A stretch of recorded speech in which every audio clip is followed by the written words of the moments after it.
Las sagas de películas de terror suelen tener una limitada cantidad de películas planeadas. Debido a esto, cuando llegan a tener éxito, pueden llegar dificultades para planear continuaciones que estén a la altura. Sin embargo, en ocasiones pueden presentarse nuevas oportunidades, ya sea en forma de remakes, precuelas, secuelas o reinvenciones de los aspectos que mejor funcionaron en sus franquicias. Buenas a todos, mi nombre es Pistacho, y en este video, les hablaré de películas que despertaron nuevamente el interés de algunas franquicias que se creyeron olvidadas. En octavo puesto tenemos a Presa, película de ciencia ficción, acción y suspenso, dirigida por Dan Trachtenberg y distribuida en Hulu. La saga de Depredador tuvo un difícil camino en su historia filmográfica. Predator 2 no gustó a muchos, Alien vs Predator funcionó, pero su secuela no, mucho menos su película de 2018, hasta que llegó Presa en 2022. Con un regreso a los orígenes que trae de vuelta el entorno selvático y salvaje, con personajes de una tribu entrenados y listos para defenderse en su hábitat hostil en la época del colonialismo, nos presenta un nuevo depredador de aspecto más feroz que el de la primera película y mantiene su presencia amenazante para todas las criaturas que se le atraviesen. La nueva guerrera Comanche es una excelente rival, pasa por fracasos, pérdidas, sufre debilidad al enfrentar el miedo hacia su adversario, generando empatía por su situación de peligro. Gracias a esta película hubo una película de animación explorando más lugares de amenaza depredador. Y actualmente una próxima película de Depredadores fue un regreso que la saga necesitaba, aprender de los que hizo a la primera película un filme memorable, donde los personajes deben combinarse con la acción en lugar de ser solo personas comunes, mostrando un entorno desafiante para el depredador, manteniendo la importancia del confrontamiento final, algo simple, lo que siempre debió mantenerse más allá de los cómics.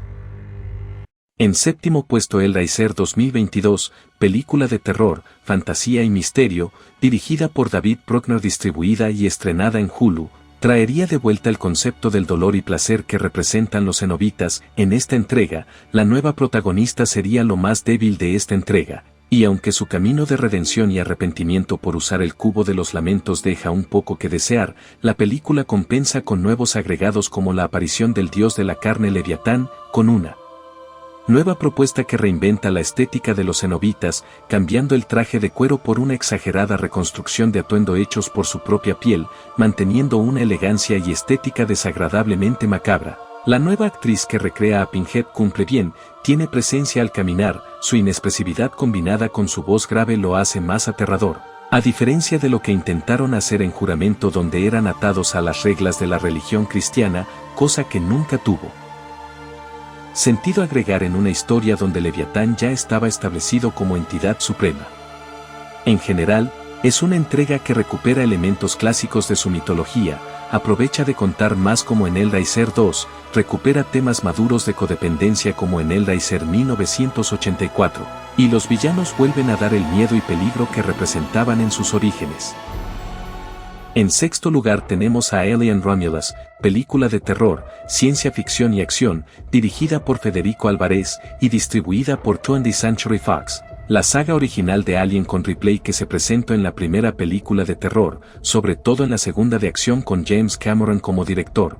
Al estar las expectativas tan altas en el resto de las secuelas no hubo mucho impacto en la audiencia. Cuando llegó la película de Prometheus, hubo rechazo del público por una historia que no convencía en comparación de la ambientación de terror y misterio que teníamos acostumbrado. Luego llegó Covenant, que no llamó mucho la atención del público general. Es recientemente donde llega Alien Romulus, película de 2024, donde se trae de vuelta a la localización de la primera película y el concepto de los androides. Volvemos a ver al antiguo androide de la primera película. Entre los nuevos personajes tenemos a una joven y su hermano adoptivo que, pese a ser androide, su prioridad es cuidar a su hermana. La película explora las zonas de la nave de forma aterradora, con una gran invasión de xenoformos, y con un villano sorpresa llamado xenoformo híbrido que, gracias a la interpretación de su actor y a los efectos prácticos, consigue tener el aspecto más aterrador posible. De las pocas veces que una película me causó tanto terror en el final. En el quinto lugar se presenta Saw-Chan, película de thriller y terror, dirigida por Kevin Goddard, producida por Twisted Pictures y distribuida por Lionsgate. La saga original ya había concluido en So 3D o So 7 de enero de 2010, por lo que inicialmente se intentó crear un reboot con Hiccup que llevara el camino John Kramer con un aprendiz oculto que pasó desapercibido. La idea no era mala, pero el cambio de tono menos macabro, con estética más limpia, y con el aprendiz resultando ser un personaje muy poco interesante a comparación de Amanda, Hoffman o Gordon, resultó en una entrega muy olvidable. Luego tuvimos So As Per All, una película que aumenta el tono macabro en comparación al anterior y con una nueva marioneta de cerdo, los cuales no compensaron el ser la entrega más pretenciosa, añadiendo comedia en momentos que no van al caso, con otro misterio de descubrir al culpable que en este punto está muy saturado, con un villano aún menos interesante y creíble que el anterior, dejando asqueados por una entrega tan mala. Hasta que llegó So 10 de 2023, como una luz de esperanza que regresa a los inicios. En esta intercuela entre So y So 2, se nos presenta un John Kramer en su lado más humano, en reuniones con personas en su misma situación de enfermedad, con momentos de inestabilidad donde se nos releva detalles sobre él. Por ejemplo, en su mente, si bien planea trampas a futuro a personas por delitos menores, al ver que ellos se retractan a tiempo, reconsidera todo al instante. Este es un viaje donde vemos que las futuras víctimas son personas que afectan tanto a él como a otros pacientes. Al momento del juego, se recupera la estética sucia y sangrienta de la saga original, adaptándose a una localización diferente. Vemos el regreso de Amanda como aprendiz, que mantiene su misma personalidad y relación padre e hija con John. Esta entrega fue una oportunidad de demostrar que la saga tuvo posibilidades de explorar dentro de la propia historia que había concluido, demostrando que Tobin Bell aún estaba apto para seguir con su personaje más famoso. En cuarto puesto estaría Halloween 2018, película slasher de terror y crimen, dirigida por David Gordon Green, distribuido por Universal. Es una secuela directa de la primera película de 1978, que a su vez funciona como semi-reboot de la saga. Trae de vuelta a Laurie Strode, marcada por la traumática experiencia de esa noche de Halloween, creciendo atemorizada y preparada para el regreso de Michael, aún teniendo una larga vida donde él estuvo encerrado durante 40 años, mientras ella tendrán conflictos con su hija y su nieta, que tendrá que lidiar a su vez con la llegada de Michael. Si bien la original tenía el encanto de provocar suspenso con situaciones simples pero incómodas y escalofriantes por la presencia del villano, en esta oportunidad, la producción de películas de terror Blue Mouse hace un gran trabajo en la ambientación de terror, con enfoques como la cámara siguiendo a Michael en su persecución, la elaborada, más aterradora y envejecida máscara. Incluso el regreso del compositor John Carpenter en la recreación de la banda sonora original y varios sonidos impactantes en las escenas de suspenso y terror. El resultado fue el comienzo de una nueva trilogía de películas que tuvo a Halloween Kills, una película que destacó la crueldad que puede alcanzar Michael, y Halloween Kills, el cierre que recordó cerrar la historia a último momento. Es por esto que, pese a lo decepcionante de su última película, lo que inició Halloween 2018 consiguió traer a antiguos y nuevos fans a la saga, recuperando personajes icónicos, con una estética que permanece correctamente el misterio y terror del villano. En tercer lugar, La Maldición de Chucky, película slasher de terror y drama, dirigida por Don Mancini y distribuida en DVD por Universal. Tras El hijo de Chucky, se dejó bastante decepcionado a los fans por presentar una horrible película de autoparodia, con peores efectos y una historia más ridícula que pierde la amenazante presencia de Chucky y Tiffany. Sin embargo, años después llegaría la sexta entrega de la saga titulada La Maldición de Chucky en 2013, como una nueva oportunidad de recuperar el tono sombrío, con enfoques a cámara a una versión del rostro más perturbador de Chucky hasta la fecha. Mantiene una trama simple pero efectiva, del muñeco pasando desapercibido en medio de la mansión, con Nika de protagonista. Genera empatía en su situación de desventaja de forma similar a lo que fue con Andy en las primeras películas. También nos muestran flashbacks de Charles Lee Ray explicando el crimen que lo condenó a convertirse en muñeco, y el motivo por el cual estuvo atormentando la familia de Nika. También vemos a Tiffany y, como un último agregado para los fans, se presenta un cameo de Andy Barclay, interpretado por el mismo actor de las primeras dos películas. Esta película consiguió revivir la franquicia continuando con los mismos personajes en el culto de Chucky, y aunque bajo la calidad en comparación de la anterior, Lo mejor que tuvo este regreso a la continuidad fue la serie de Chucky, que tras 3 temporadas y desafortunada cancelación, ya se confirmó que se continuará con su historia. Como segundo puesto tenemos el remake de It de 2017, película estadounidense de terror y misterio, dirigida por Andrés Muschietti y distribuida por Warner. Stephen King consiguió llevar varias de sus adaptaciones de libros de terror al cine hace años en los 90s, pero aunque la primera adaptación que tuvo el payaso en 1990 es muy recordada por la interpretación de Tim Curry. Los efectos, las actuaciones, las escenas innecesariamente largas del día a día de los niños y más tarde adultos protagonistas nos dejó mucho que desear a los fans del libro.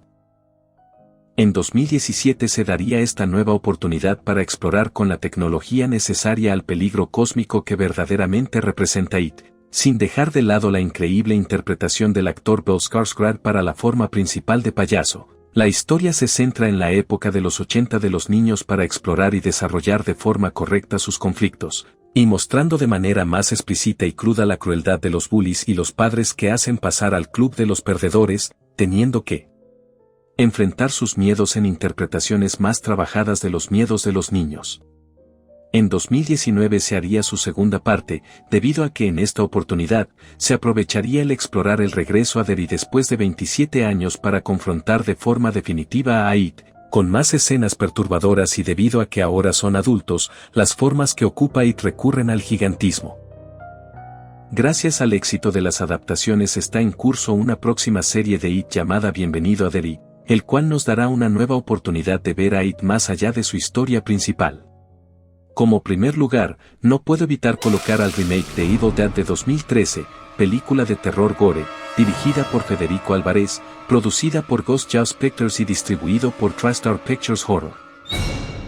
En esta recreación de la trama de jóvenes atacados por el Necronomicon en una cabaña, Ali es la nueva protagonista que ocupa el lugar de Ash. La historia toma un rumbo más serio y oscuro, pero a su vez mantiene un gore extremo y detallado, con elementos heredados de la película original, por ejemplo, el viaje de cámara que recorre el bosque iniciando la infección, las anomalías que ocurren dentro y fuera de la cabaña, el que los personajes quedan atrapados en el entorno, y que los de Adaitz mantienen su retorcido sentido del humor y manipulación. Esta nueva versión se moderniza y adapta a las condiciones en las que se manifiesta el terror, con nuevos personajes que se adaptan a esta época. Y aún así mantiene la crudeza, el entorno rural, y lo más importante, la presencia que la maldición acechante que atormenta a cualquier persona que se le atraviese. En recaudación, consiguió traer nuevo público, consigue el suficiente apoyo para traer de vuelta a Ash en su propia serie hasta 2018, en 2022 trajo otra película llamada Evil Dead Rise, que tomó mucho de la estética del remake, adaptándolo a un entorno urbano, y a consecuencia, ya hay una próxima película de la saga en planeación. Es por todo esto que este remake consiguió revivir la franquicia de los 80, y que a día de hoy, agrupa a muchos fans del terror en espera para su futuro regreso. Estas han sido las mejores películas de las cuales pude destacar su presencia en la actualidad e interés renovado por el público de terror, así como su impacto a futuro para demostrar que el terror de décadas pasadas puede renovarse para una segunda vida. Honestamente espero lo mejor del nuevo aire que están teniendo los iconos del terror actual para poder disfrutar de este género del cine lo mejor posible. Si conoces de otras películas que consiguieron algo similar, o de próximos temas de futuros videos, estaré feliz de leerlos. Sin nada más que decir, esto ha sido todo, yo he sido Pistacho, y espero volver a hablarles próximamente. Nos vemos.